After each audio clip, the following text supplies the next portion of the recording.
Hello everyone. మనం previous క్లాస్లో okay refraction of light గురించి చూసాం.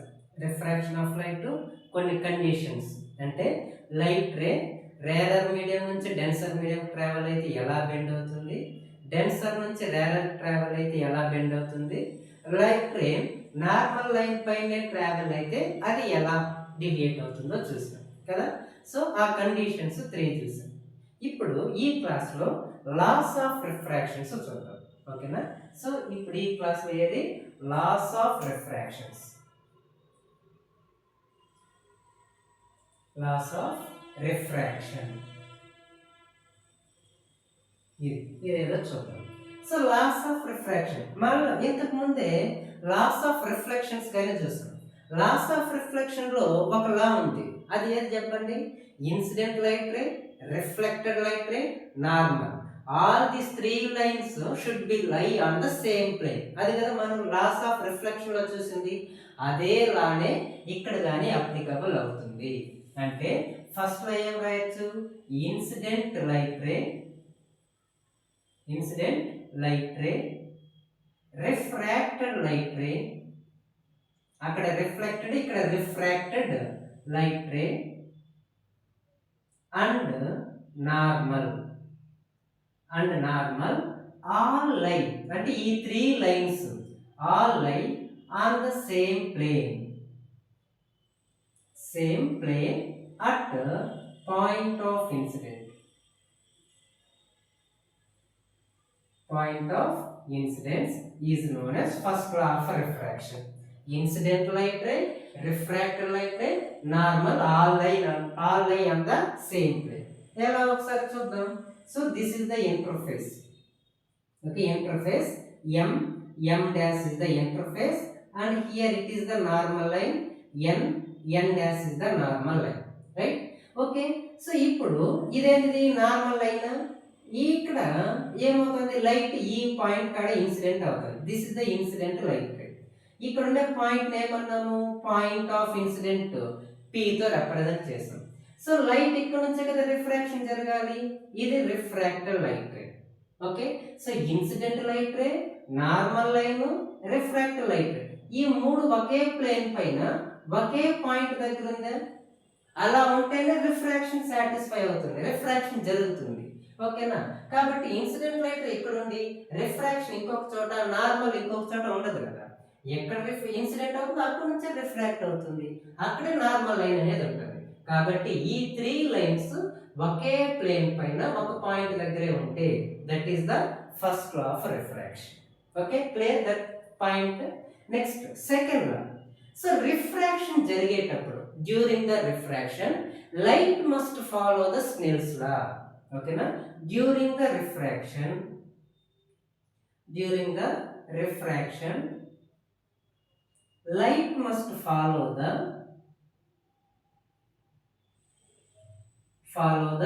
Snell's law.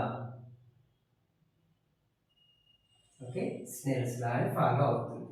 ఇప్పుడు స్నెల్స్ లా అంటే ఏదో చూద్దాం, రైట్? స్నెల్స్ అంటే రిఫ్రాక్షన్ జరిగేటప్పుడు లైట్ ఖచ్చితంగా స్నెల్స్ లా అని ఫాలో అవ్వాలంట. అంటే ఇప్పుడు స్నెల్స్ లా అంటే ఏదో చూద్దాము, దాన్ని బట్టి అర్థం చేసుకుందాం, రైట్? ఓకే, స్నెల్స్ లా అంటే చూద్దాం. Snell's law definition.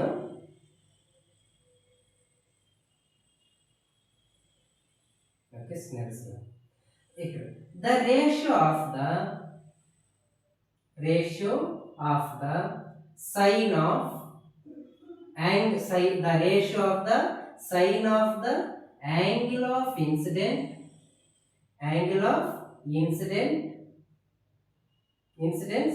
and ratio of the sine of the angle of incidence to the sine of the angle of refraction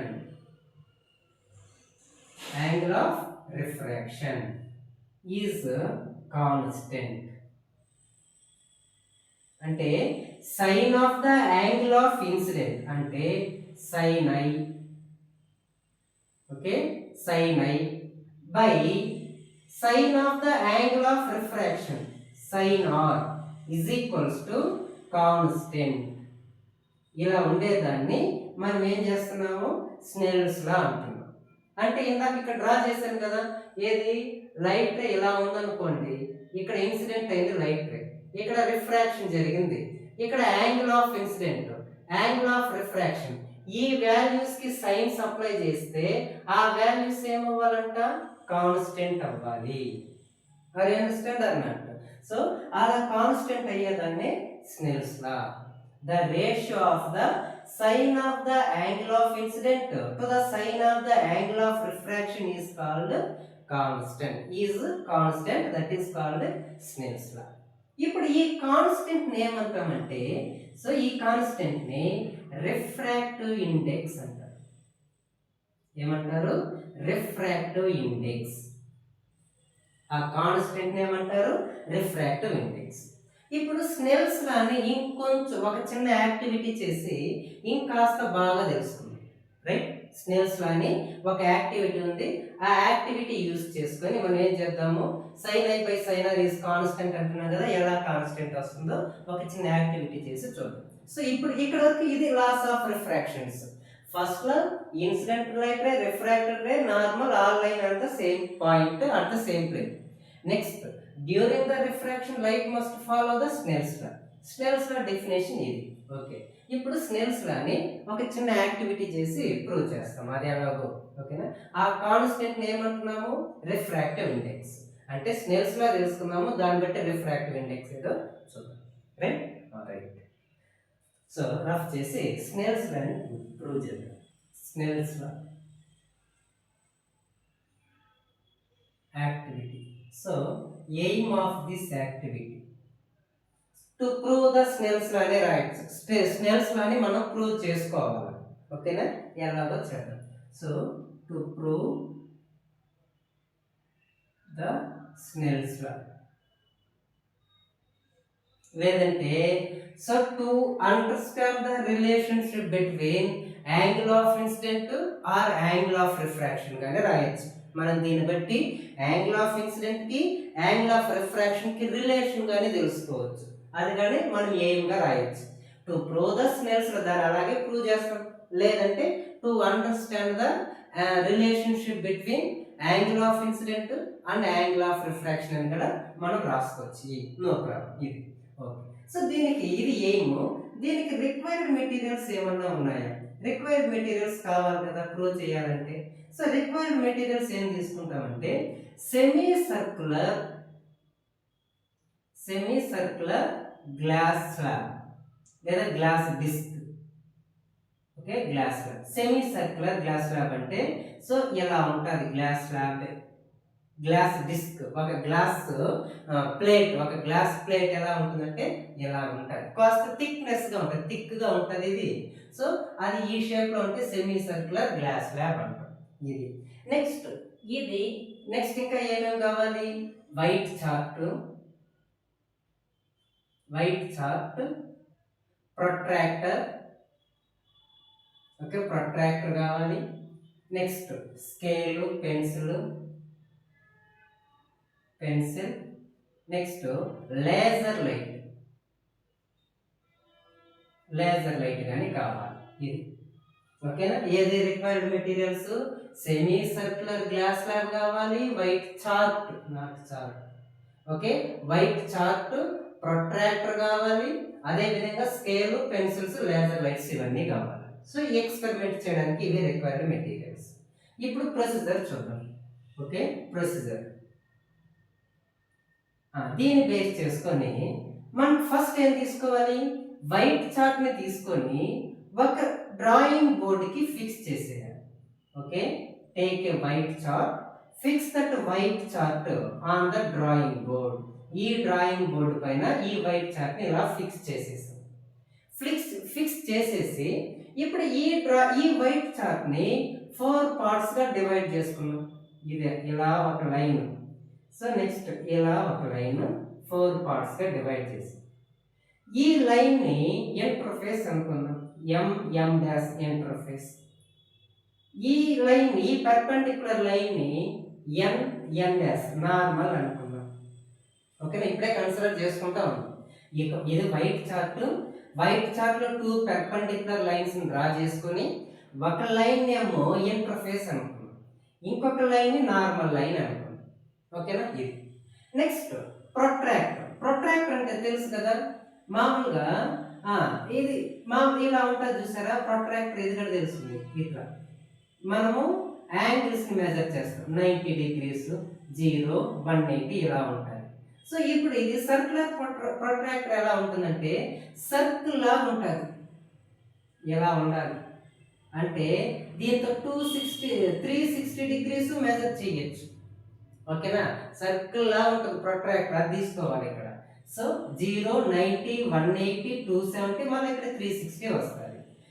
ఇది అంటే ప్రతి చోట ఇక్కడ యాంగిల్స్ ఉంటాయి. 0, 10, 20, 30 అలా అప్ టు 90, మళ్ళీ 100, 110, 120, 130 అప్ టు 180. సో 190, 120, 200, 210, 230 అట్లా 270 అప్ టు 360 వరకు యాంగిల్స్ ఇలా రౌండ్ గా ఉంటాయి. ఓకేనా? సో ఈ ప్రొట్రాక్టర్ ని అంటే ఇక్కడ ఏముంది, ఇప్పుడు ఒక ఆరిజిన్ 0 అనేది ఉంది. ఈ ప్రొట్రాక్టర్ ని ఇక్కడ ప్లేస్ చేస్తాం. ప్లేస్ చేసి ఆ ప్రొట్రాక్టర్ చుట్టూ ఒక అవుటర్ లైన్ ని డ్రా చేస్తాం. ఓకేనా? ప్రొట్రాక్టర్ చుట్టూ ఏం డ్రా చేశాను, అవుటర్ లైన్ ని డ్రా చేసుకుని, అవుటర్ లైన్ ని డ్రా చేసుకుని ఈ ప్రొట్రాక్టర్ కి ఏమైతే యాంగిల్స్ ఉన్నాయో అవే యాంగిల్స్ ని మెన్షన్ చేసేస్తాం. ఇది 0, ఇక్కడ ఏమవుతుంది, ఇది 0 డిగ్రీస్, ఇది O అనుకుందాం ఆరిజిన్ 0, ఇక్కడ 90 డిగ్రీస్, ఇక్కడ ఇది 180, ఇది ఇక్కడ 270, మళ్ళా ఇక్కడ తిరిగి 360కి వచ్చేస్తుంది. ఓకేనా? 360 యాంగిల్స్ ని ఏం చేసుకున్నాము, మెజర్ చేసేస్తున్నాం. అంటే ఇక్కడ ఎంత ఉన్నట్టు 10, 20, 30, 40 అప్ టు ఇలా వెళ్తే ఇక్కడ 90, మళ్ళీ 90 నుంచి 180, 180 నుంచి సో మళ్ళీ ఇక్కడ 190, ఓకే 200, మళ్ళీ ఇంకేమవుతుంది 210, 220 అప్ ఇలా ఏమవుతుంది 270 వరకు వెళ్తుంది కదా. ఇది యాంగిల్స్, ఇది ప్రొట్రాక్టర్ ఇలా ఉంది.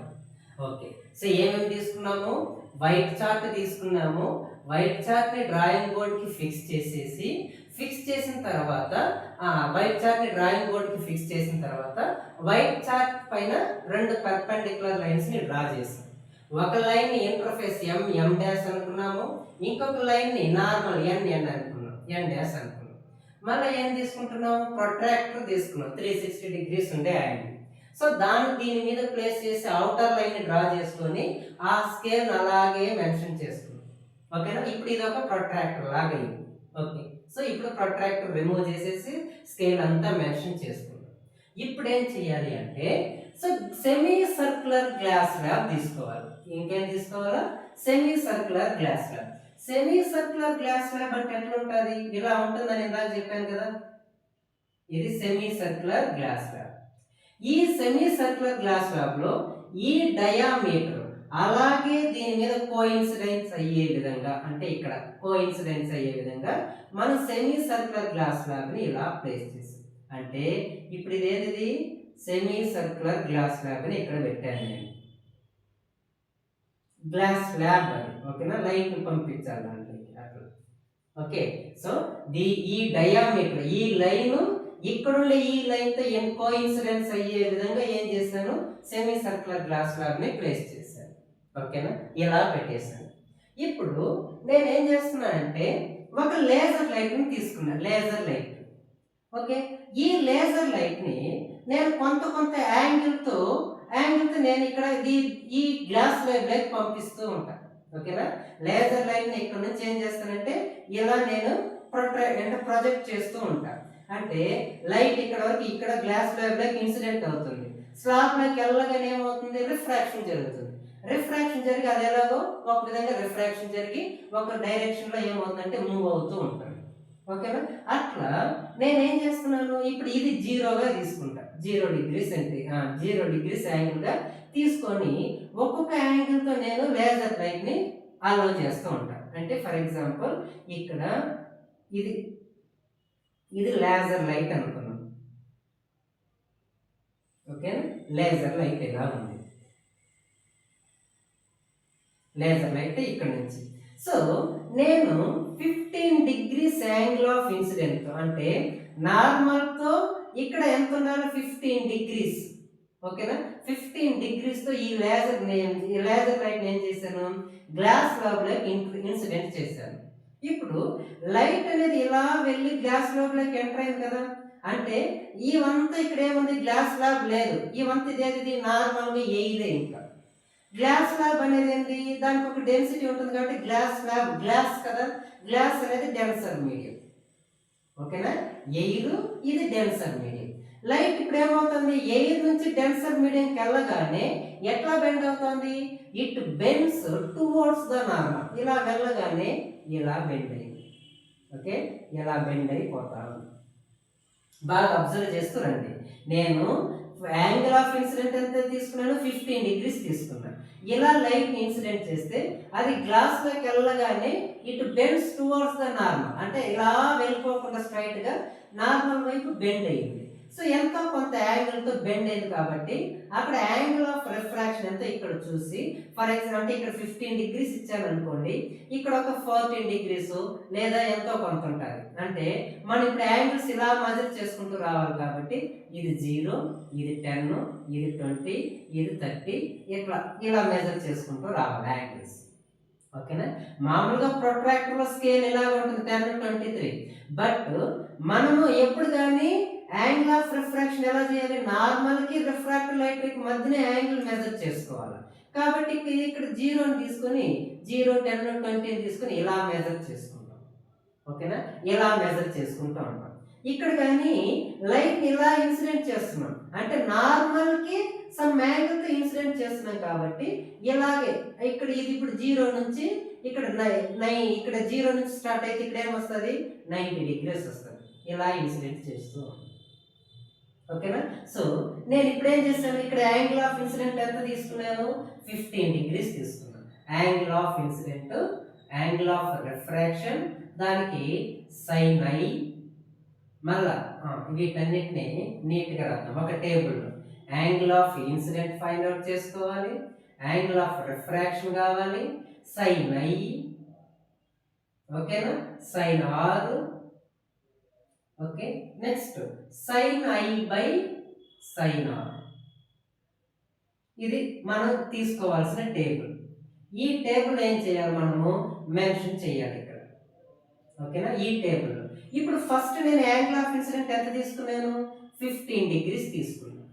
15 degrees తీస్తే నాకు ఎంతో కొంత యాంగిల్ వచ్చి ఉంటుంది. ఓకేనా ఫర్ ఎగ్జాంపుల్ ఒక 13 degrees అనుకున్నాం. ఎంతో ఇక్కడ ఎంత వచ్చిందో అంత వచ్చి ఉంటుంది. మన రియల్గా చేస్తే వస్తుంది. జస్ట్ నేను ఎగ్జాంపుల్గా అంత రాస్తున్నాను. ఓకే కరెక్ట్గా కాదు. సో 15 degrees తీసుకున్నాను. యాంగిల్ ఆఫ్ రిఫ్రాక్షన్ నాకు ఎంత వచ్చింది. ఇప్పుడు ఇది యాంగిల్ ఆఫ్ ఇన్సిడెంట్ 15. ఈ ఇన్సిడెంట్కి సైన్ అప్లై చేస్తే sin i వాల్యూ ఇంకెంతో కొంత వాల్యూ వస్తుంది. అంటే sin 15 degrees ఎంత అనేసి sin 15 degrees ఎంతో కొంత వాల్యూ వస్తుంది. ఆ వాల్యూని ఏదో ఒక సంథింగ్ వాల్యూ రాశాను అనుకోండి 0.25 ఏదో ఎగ్జాంపుల్గా రాస్తున్నా కరెక్టే కాదు. ఓకే ఇంత వచ్చింది. ఇప్పుడు sin r. ఇప్పుడు sin r అంటే r ఎంత ఉంది 13. sin 13 degrees ఎంత వచ్చిందో ఏదో కూడా తెలుసు కదా 15 ఎంత వచ్చింది అనుకున్నాం. ఇట్లా అంటే angle of incident 15, angle of refraction 13, వాటికి సైన్ అప్లై చేస్తే ఈ వాల్యూస్. ఇప్పుడు వీటన్నిటిని రేషియో చేసుకోవాలి కదా. వీటిని రేషియో చేస్తే I will get something value. So సరే ఫర్ ఎగ్జాంపుల్ 1.5 వచ్చింది అనుకున్నాం. ఫర్ ఎగ్జాంపుల్గా వీటిని డివైడ్ చేస్తే ఏదో ఒక వాల్యూ వచ్చింది. అది ఎంత వచ్చింది అనుకున్నాం. ఓకే సో ఎంత వచ్చింది. ఓకేనా ఇప్పుడు ఇది ఫస్ట్ టర్మ్ నేను ఫస్ట్ టైం ఎక్స్పెరిమెంట్ చేశాను కాబట్టి ఎంత. మళ్ళా లేజర్ లైట్ని కొద్దిగా యాంగిల్ పెంచాను ఇక్కడ. అంటే ఇప్పుడు ఎంత డిగ్రీస్ 20 degreesకి పెంచాను యాంగిల్. 20 degreesకి యాంగిల్ ఇలా పెంచితే ఇక్కడ కానీ ఏమైపోతుంది మారిపోతుంది. ఓకేనా యాంగిల్ మారినప్పుడు సో అది ఎంత వచ్చింది ఒక 12 ఎంత వచ్చింది అనుకున్నాను. ఓకేనా ఫర్ ఎగ్జాంపుల్ ఎంతో కొంత వచ్చింది. సో దీనికి సైన్ అప్లై చేస్తాం. సైన్ ఏదో సంథింగ్ వాల్యూ, సైన్ ఆర్ ఏదో సంథింగ్ వాల్యూ. మళ్ళా ఏం చేస్తాను ఇక్కడ యాంగిల్ ఆఫ్ ఇన్సిడెంట్ ఇంకా పెంచాను. ఎంత పెంచాను అది 25. సో దానికి ఎంతో కొంత రిఫ్రాక్షన్ వచ్చింది. ఈ రెండు సైన్ ఐ ఎంతో చేశాను, సైన్ ఆర్ కానీ ఎంతో చేశాను. మళ్ళీ 30 degrees, 35, 40 degrees అలా నేను కొంతవరకు ఈ ఎక్స్పెరిమెంట్ ని రిపీటెడ్ గా చేస్తూనే వచ్చాను. యాంగిల్ ఆఫ్ ఇన్సిడెన్స్ మారుస్తూ వచ్చాను, యాంగిల్ ఆఫ్ రిఫ్రాక్షన్ కానీ మారుతూ వచ్చింది. వాటికి సైన్ ఐ అప్లై చేశాను, ఆ వాల్యూస్ మారాయి, సైన్ ఆర్ కానీ అప్లై చేశాను, ఆ వాల్యూస్ కానీ మారుతూనే వచ్చాయి. ఓకేనా? సో ఇప్పుడు వాటి రేషియో ఉంది కదా, ఓకేనా? ఇదేముంది వాటి ratio sine i by sine r. First దానికి ఎంత వచ్చింది 1.5 కదా. సో అన్ని వాల్యూస్ కి ఏది సైన్ 30, 35 కానీ 40 కానీ అన్ని వాల్యూస్ కి ఇదే రావాలి, కాన్స్టెంట్ గానే రావాలి. ఎట్లా రావాలి? కాన్స్టెంట్ గానే రావాలి. For every angle of incident there is a angle of refraction, so there is a sin i, there is a sin r, but the ratio is same. ఈ వాల్యూస్ అన్ని different, they are different angle of incidents, they are different angle of refractions, different sin i, different sin r, but వాటి రేషియో ఎలా ఉంది? అన్ని constant గా వచ్చిందా? ఓకేనా? అంటే దీన్ని బట్టి మనం ఏం చేయొచ్చు, sin i by sin r is equals to constant అని రాయొచ్చా? మరి ఇంతకుముందు డెఫినేషన్ అదే కదా రాసింది నేను, sin i by sin r is equals to constant అని. అంటే ఏమొచ్చింది, ఈ వాల్యూస్ అన్నిటికీ కాన్స్టెంట్ గానే వచ్చింది ప్రతిదానికి. దీనికి 1.5, దీనికి 1.5, దీనికి 1.5, అలా ప్రతిదానికి కాన్స్టెంట్ గానే వచ్చింది కాబట్టి దాన్ని sin i by sin r is equals to constant అన్నాను. ఇప్పుడు ప్రూవ్ చేసినట్టే కదా, స్నెల్స్ లా ప్రూవ్ అయ్యిందా? Hence we can prove, so we have proved that Snell's law, right? అంటే ఈ వాల్యూస్ చేసేటప్పుడు కరెక్ట్ గానే రావాలి. ఫస్ట్ ఏమొస్తుందంటే అన్నిటికీ కరెక్ట్ వాల్యూస్ రావాలి. అలా వచ్చే విధంగా మనం ఎక్స్పెరిమెంట్ ని జాగ్రత్తగా చేయాలి. ఇన్ కేస్ ఎక్కడ ఒక చోట రాంగ్ నెంబర్ వచ్చింది అనుకోండి, మనం చేసే ఎక్స్పెరిమెంట్ లో ఏదో ఫాల్ట్ ఉందనేసి కేర్ఫుల్ గా మనం యాంగిల్ ఆఫ్ ఇన్సిడెంట్ ఎంత ఇస్తున్నామో యాంగిల్ ఆఫ్ రిఫ్రాక్షన్ జాగ్రత్తగా అబ్జర్వ్ చేసుకొని వాటికి సైన్స్ అప్లై చేసి వాటి రేషియోస్ అన్ని సేమ్ గా ఉండే విధంగా చూడాలి. ఓకేనా? అంటే ఇందాక చెప్పాను sin i by sin r is constant. ఈ కాన్స్టెంట్ ఏమన్నాను, రిఫ్రాక్టివ్ ఇండెక్స్ అన్నానా? ఈ కాన్స్టెంట్ ఏమన్నాను, రిఫ్రాక్టివ్ ఇండెక్స్. అంటే ఇక్కడ వచ్చిండే వాల్యూస్ ఏది 1.5 కదా, వాల్యూస్ 1.5 కదా కాన్స్టెంట్. అంటే ఇక్కడ మనం యూజ్ చేసుకునే ఈ గ్లాస్ స్లాబ్ కి రిఫ్రాక్టివ్ ఇండెక్స్ ఎంత ఇప్పుడు 1.5 అని తెలుసుకుంటాము. ఓకే, 1.5 అని తెలుసుకుంటాం. Understand? So this is about the Snell's law. Okay, so యాక్టివిటీలా చేస్తాం. యాంగిల్ ఆఫ్ ఇన్సిడెంట్ మారుస్తూ వచ్చాము, యాంగిల్ ఆఫ్ రిఫ్రాక్షన్ కానీ మారుతూ వచ్చింది, సైన్ ఐస్ అప్లై చేసాము, అవి మారుతూ వచ్చాయి, సైన్ ఆర్ కానీ డిఫరెంట్ గానే వస్తుంది, వాటి రేషియోస్ మాత్రం మారకుండా కాన్స్టెంట్ గా వచ్చింది. ఆ కాన్స్టెంట్ రిఫ్రాక్టివ్ ఇండెక్స్ అంటారు. sin i by sin r is constant. ఓకేనా? అర్థమైంది ఇప్పుడు స్నెల్స్ లా అంటే ఏదో. సో ఇప్పుడు రిఫ్రాక్టివ్ ఇండెక్స్ అంటే ఏదో ఇంకాస్త బాగా చూసుకుందాం. ఓకేనా? Refractive index, right? అది నెక్స్ట్ క్లాస్ లో చూద్దాం రిఫ్రాక్టివ్ ఇండెక్స్ అంటే ఏదో. ఓకేనా?